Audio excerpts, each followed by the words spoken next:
এই ভিডিওতে আমি 2023 সালের ওয়েস্ট বেঙ্গল পুলিশের যে কোশ্চেনগুলো এসেছিল অঙ্ক অঙ্ক কোশ্চেন সেগুলো সলভ করছি। প্রথম কোশ্চেনটা 4 নম্বরে যে কোশ্চেনটা ছিল সেই কোশ্চেনটা বলছে আমাদের যে একটি পরিবারে 6 জন সদস্যের গড় বয়স 25 বছর। তাহলে সদস্য সংখ্যা আমাদের 6, গড় বয়স যদি 25 বছর হয় তাহলে টোটাল বয়সটা আমরা বার করে নিচ্ছি এখান থেকে। গড় বয়স 25 বছর হলে 6 জন সদস্যের মোট বয়স হবে 150 বছর। 150 বছর হলো মোট বয়স। এইবার আমাদের 5 বছর কনিষ্ঠ বয়স 5 বছর, তার মধ্যে কনিষ্ঠ সদস্যের বয়স যদি 5 বছর হয় তার জন্মের সময় মানে হচ্ছে 5 বছর পূর্বে। 5 বছর পূর্বে 6 জনের বয়স হচ্ছে 5 বছর পূর্বে 6 জনের কত বয়স হবে তাহলে 30 বছর। 5 6 30, তাহলে 30, 150 থেকে যদি আমরা 30 বাদ দিই তাহলে হচ্ছে 120। 120 বছর কার 5 জনের বয়স। তাহলে আমাদের 5 জনের বয়স যদি 120 বছর হয় তাহলে গড় বয়স 5 জনের গড় বয়স তার জন্মের সময় গড় বয়স, তাহলে 5 জনের গড় বয়স কত হবে? তাহলে 5 জনের গড় বয়স হয়ে যাবে 24। 120-কে 5 দিয়ে ডিভাইড করলে হয়ে যাচ্ছে আমাদের 24, তাহলে 24 হচ্ছে গড় বয়স। পরের অঙ্কটা 9 এসেছিল যে অঙ্কটা সেটা বলছে আমাদের যে স্থির জলে একটি নৌকার বেগ 10 কিমি পার ঘন্টা, স্রোতের অনুকূলে নৌকাটি 10 ঘন্টায় 150 কিমি দূরত্ব অতিক্রম করে। স্রোতের অনুকূলে আমাদের দুরকম হয়, স্রোতের একটা অনুকূল আর একটা হচ্ছে স্রোতের প্রতিকূল। তাহলে অনুকূল আর প্রতিকূলে, তাহলে অনুকূল হচ্ছে ডাউন স্ট্রিম মানে স্রোতের মুখে অনুকূল, এদিকে স্রোত গেলে নৌকাটাও আমাদের এদিকে যাচ্ছে। আর প্রতিকূল হচ্ছে স্রোতটা যদি আমাদের এদিকে যায় নৌকাটা আমাদের তার অপোজিটে যাবে, এটা হচ্ছে স্রোতের প্রতিকূল। ভালো কথা। তাহলে আমাদের স্রোতের বেগ দেওয়া নেই, তাহলে স্রোতের বেগ আমরা ধরে নিচ্ছি স্রোতের প্রতিকূলে ওই একই দূরত্ব অতিক্রম করতে নৌকার কত সময় লাগবে। ভালো। তাহলে আমরা একই দূরত্ব যাবে, তার আগে আমাদের যেটা করতে হবে সেটা হচ্ছে আমাদের স্রোতের বেগটা আমাদের ধরে নিতে হবে। তাহলে স্রোতের বেগ আমাদের যেহেতু ধরা নেই তাহলে স্রোতের বেগ আমি ধরে নিচ্ছি যে স্রোতের বেগ হচ্ছে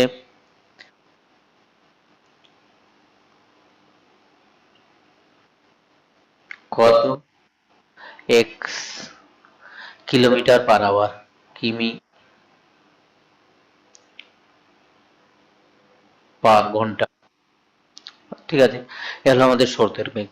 তাহলে অনুকূলে যখন যাচ্ছে তাহলে অনুকূলে নৌকার রিলেটিভ গতিবেগ মানে আপেক্ষিক বেগ কত হচ্ছে x+10 প্রতি ঘন্টা। আচ্ছা, প্রতি ঘন্টায় হচ্ছে 10+x, এটা কয় ঘন্টায় যাচ্ছে?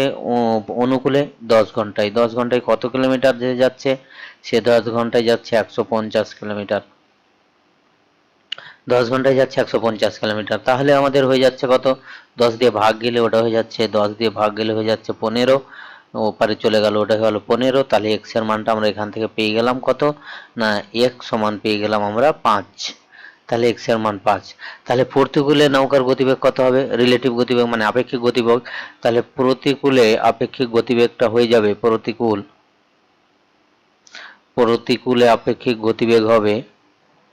আপেক্ষিক গতিবেগ হবে নৌকার গতিবেগ মাইনাস স্রোতের গতিবেগ সমান হচ্ছে 5 কিমি পার ঘন্টা, কিমি পার আওয়ার।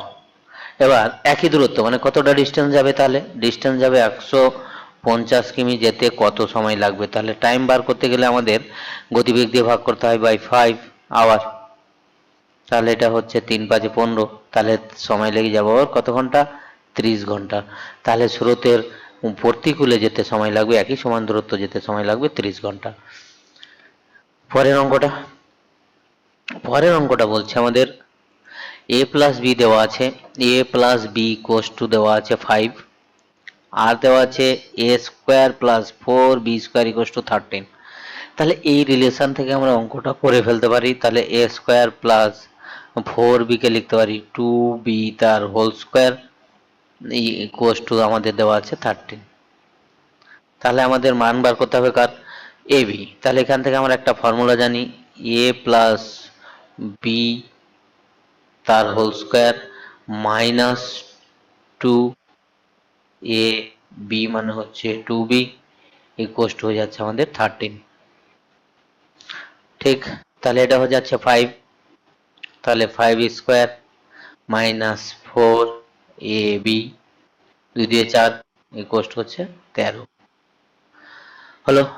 এবার তাহলে আমাদের হয়ে যাচ্ছে যে এটা হয়ে গেল 25, তাহলে এটা হয়ে যাচ্ছে আমাদের 25 মাইনাস 4ab ইকুয়াল টু হয়ে যাচ্ছে আমাদের 13, তাহলে 4ab ইকুয়াল টু হয়ে যাচ্ছে আমাদের কত, মাইনাস 4ab ইকুয়াল টু হয়ে যাচ্ছে 13 মাইনাস 25 মানে minus 12, minus minus cancel out, তাহলে আমাদের এ বি ইকুয়াল টু হয়ে যাচ্ছে আমাদের 12/4, 12/4 করলে কত হয়, 12/4 করলে আমাদের 3 হয়, তাহলে কত হয়ে যাচ্ছে ভ্যালুটা 3। পরের অঙ্কতে চলে যাই। পরের অঙ্কটা বল একদম ইজি অঙ্ক, এই অঙ্কগুলো ইজি অঙ্ক, সলভ করতে হবে, করে দিচ্ছি, যদিও আমি করার জন্যই স্লাইডগুলো তৈরি করেছি। প্রথমে আমরা অঙ্কটা লিখে নিচ্ছি, বা নাও লিখতে পারো তোমরা, তোমরা প্রথমে ওই লাইন থেকে পরের লাইন কন্টিনিউ করলেও অঙ্কটা হয়ে যায়। তাহলে আমাদের এটা হচ্ছে 4, সরি এটা 4, তাহলে এখানে আমাদের লসাগু করে নিচ্ছি, কত হয়ে গেল 16, এটা হয়ে গেল 16, তারপরে হয়ে গেল 8 2 16, তারপরে হয়ে গেল 4 4 16, 4 দিয়ে ভাগ করে উপরের সাথে গুণ, তারপরে হচ্ছে 8 2 16, তারপরে 16 1 16, তারপরে হয়ে যাচ্ছে তাহলে প্লাস, তার মানে এটা হয়ে গেল 18 মাইনাস 4 12 আর 1 13 মাইনাস 13/16। খুব টাইম লাগবে না করতে, অল্প টাইমে হয়ে যাবে। তাহলে 18 থেকে 13 বাদ গেলে 5, 5/16, তাহলে 5/16 হয়ে যাচ্ছে আমাদের আনসার, এরটা হয়ে যাচ্ছে আনসার।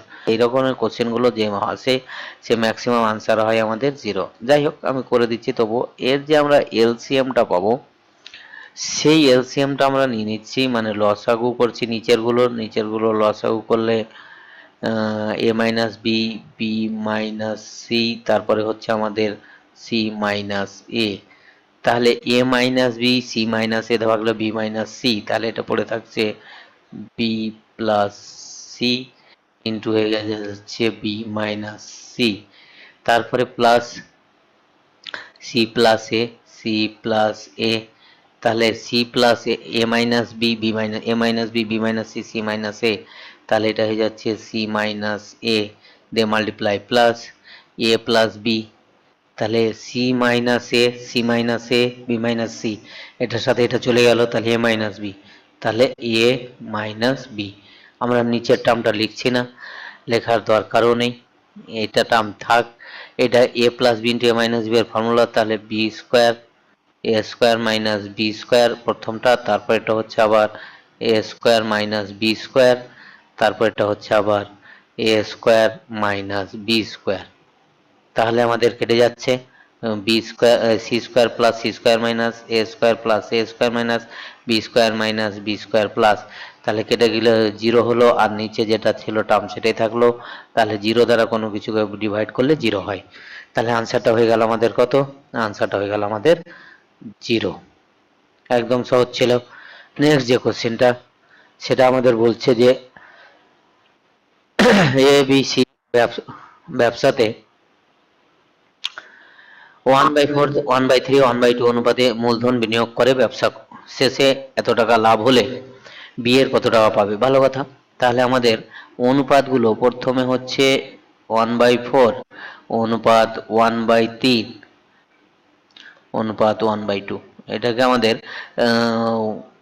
ভগ্নাংশ হলো আমরা তুলে দেবো এর এলসিএম দিয়ে গুণ করে, তাহলে 12 3 4 12, 12 হচ্ছে এর এলসিএম, তাহলে এলসিএম যদি গুণ করি তাহলে 3 4 12, তারপরে হচ্ছে 3 4 12, তারপরে হচ্ছে 3 4 12, তারপর হচ্ছে 6 2 12। কি করলাম না এর এলসিএম দিয়ে 4 3 2 এর এলসিএম মানে লসাগু দিয়ে প্রত্যেকটাকে মাল্টিপ্লাই করলাম, তাহলে প্রত্যেকটা মাল্টিপ্লাই করে পেয়ে গেছি। তাহলে বি এর কত অংশ পাবে, বি পাবে 11 700 ইন্টু 4 বাই, বি আছে মিডিলে 4 বাই, এটা কত হচ্ছে, এটা হচ্ছে 13,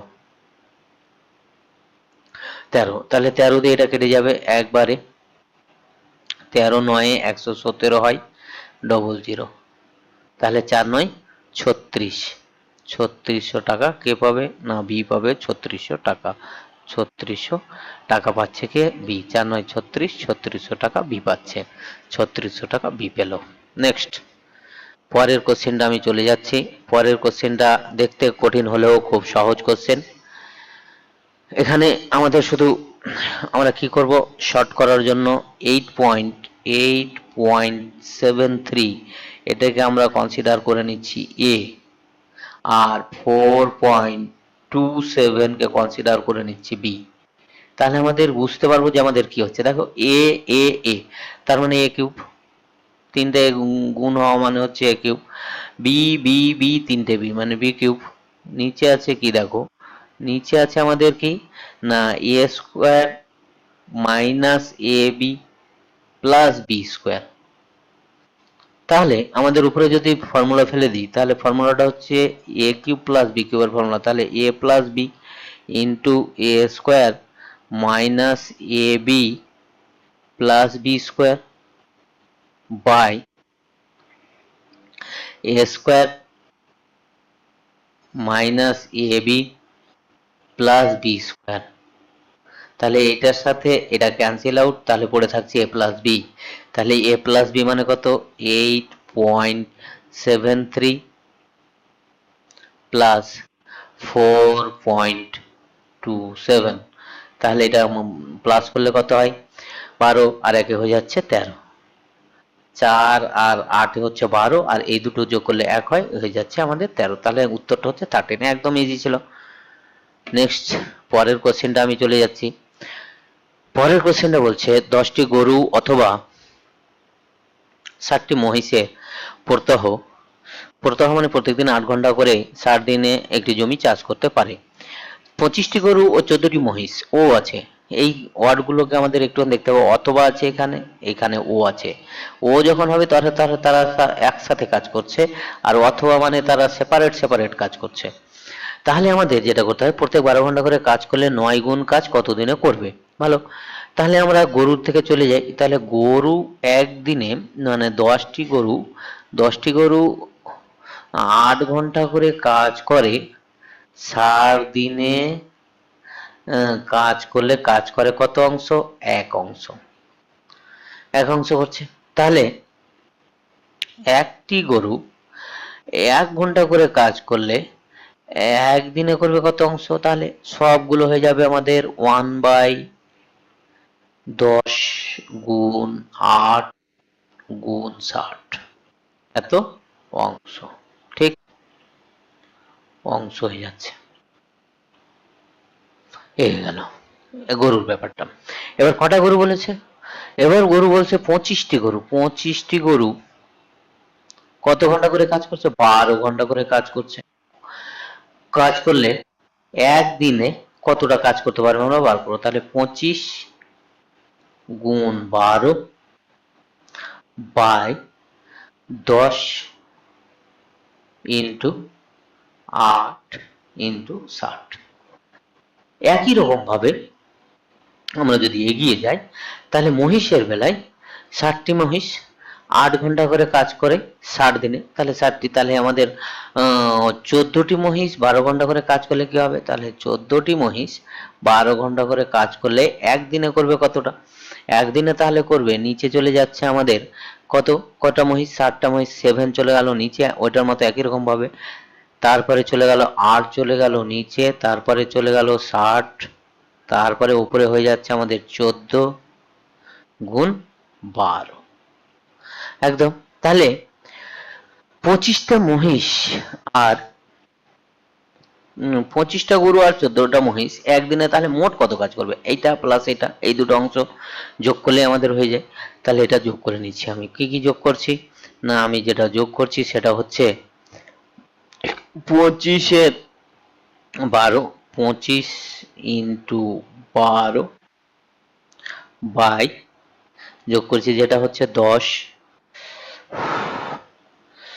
10 গুণ 8 গুণ 60 যোগ এটা হচ্ছে 14 গুণ 12 বাই 7 গুণ 8 গুণ 60। এটা যে আমাদের করার সব থেকে সহজ উপায় হচ্ছে, আমাদের এখান থেকে 12 কমন চলে যাচ্ছে, এত অংশ করবে একদিনে। তাহলে এটা হয়ে যাচ্ছে আমাদের 12 কমন গেল, এখান থেকে কমন যাচ্ছে আমাদের 8, 8 গুণ 60 কমন গেল। তাহলে পড়ে থাকলো 25/10 যোগ 14/7, এই পড়ে থাকলো। তাহলে আমাদের এই 7 দুয়ে 14 হয়ে গেল, এটা এটা কেটে যাচ্ছে 5 দিয়ে, 5 5 25, 5 দুয়ে 10। তাহলে আমাদের পড়ে থাকলো কত, 12/8 গুণ 60 ইন্টু, এটা হয়ে যাচ্ছে লসও করলে হয়ে যাচ্ছে 2 এর 5 এর 9, 9 এর 2। এবার এটা আমরা কেটে দিতে পারি, এটা হচ্ছে 6 2 এ 12, এটা হচ্ছে 6 10 এ 60। তাহলে এটা হয়ে গেল আমাদের 9 এর 80। তাহলে এত অংশ করে কত দিনে, একদিনে। তাহলে এক অংশ করে কত দিনে, তাহলে আমাদের 9 এর 80 অংশ করছে, 9 এর 80 অংশ করতে টাইম লাগছে, 9 এর 80 অংশ একদিন। তাহলে এক অংশ করতে টাইম লাগছে কতদিন, 80/9 এক অংশ। আবার 9 গুণ মানে 9 গুণ যদি করে, এর 9 গুণ করলে এটাকে 9 দিয়ে গুণ করে দিচ্ছি, তাহলে কতদিন টাইম লাগবে, তাহলে 80/9 গুণ 9, তাহলে 9 9 কেটে গেল, তাহলে 80 দিন সময় লাগবে। তাহলে 80 দিন আমাদের সময় লাগবে, এই হচ্ছে 80, এই হচ্ছে আমাদের 80 হচ্ছে আনসার, 80 দিন সময় লাগবে। তাহলে আমরা কি করে করলাম, একদিন করে করে নিলাম, একদিন করে করে তার 25/12 করে নিয়ে তারপরে আমরা সেই একদিনে 25 জন গরু, 25টি গরু ও 4টি মহিষ একদিনে কতটা টোটাল অংশ হচ্ছে সেটা যোগ করে নিলাম, যোগ করে নেওয়ার পরে সেটা রিভার্স করে নিলে বা অনুনক করে নিলেই আমাদের এক অংশ বেরিয়ে যায়। নেক্সট পরের যে অঙ্কটা, হ্যাঁ, এ একটি কাজ 20 দিন করতে পারে, এ একটা কাজ 20 দিনে করে নিতে পারে। তাহলে 20 দিনে এ করছে, 20 দিনে করছে এ, 20 দিনে করছে কত অংশ, তাহলে এ 20 দিনে করছে এক অংশ, দিনে করে এক অংশ। তাহলে একদিনে করছে কত আমরা বার করে নেব, তাহলে একদিনে করে 1 এর 20 অংশ, ভালো কথা, টোটাল কাজটা এক অংশ আমরা জানি। এবার চলে যাচ্ছে আমি পরের, 5 দিন কাজ করার পর এ চলে যায়, তাহলে এ 5 দিনে করছে কত অংশ বার করে নিই, তাহলে এ 5 দিনে করে 5/20, তার মানে হয়ে যাচ্ছে 1 এর 4 অংশ করছে।